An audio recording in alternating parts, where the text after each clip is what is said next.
Du bist viel mit dem Mann zusammen, das muss so ausheben. Weil normalerweise gehst du arbeiten und jeder hat sein eigenes Ding. Und jetzt ist es halt so, wir sind zwar den ganzen Tag beieinander, aber jeder hat seinen eigenen Bereich. Der Mann ist im Stall, ich habe meine Direktvermarktung, Urlaub am Bauernhof, meine Sachen. Und wir können uns da eigentlich gerne in die Quere. Mit Lebensmitteln habe ich immer schon gearbeitet. Ich habe eine Lehre gemacht in einem kleinen Lädeli. Und das wäre für mich nie etwas anderes in Frage gekommen, was anderes machen als Lebensmittel. Das ist einfach meins. Ich arbeite gerne mit dem.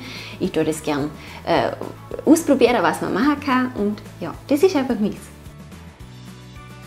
Und mich freut es, wenn ich jetzt gerade einen neuen Gast da hätte, dass mich interessiert das, was die alles erlebt haben. Mich freut es, wenn sie von ihrem Leben erzählen und ich kann ihnen von meinem Leben erzählen. Das ist einfach, ja, das ist nicht langweilig für mich.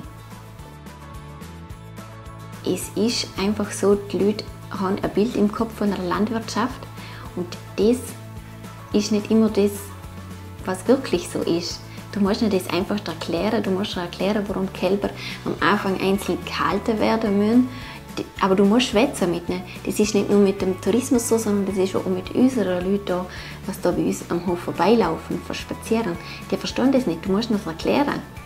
Und das ist ja ganz wichtig, dass sie können und die fragen, warum ist das so. Der Wunsch von mir war immer schon ein Hofladen. Und ich habe mir das Hofladen so ein kleines Häuschen vorgestellt und so. Und dann ist Corona gekommen und dann hat das alles auf einmal, ist das einfach da gestanden.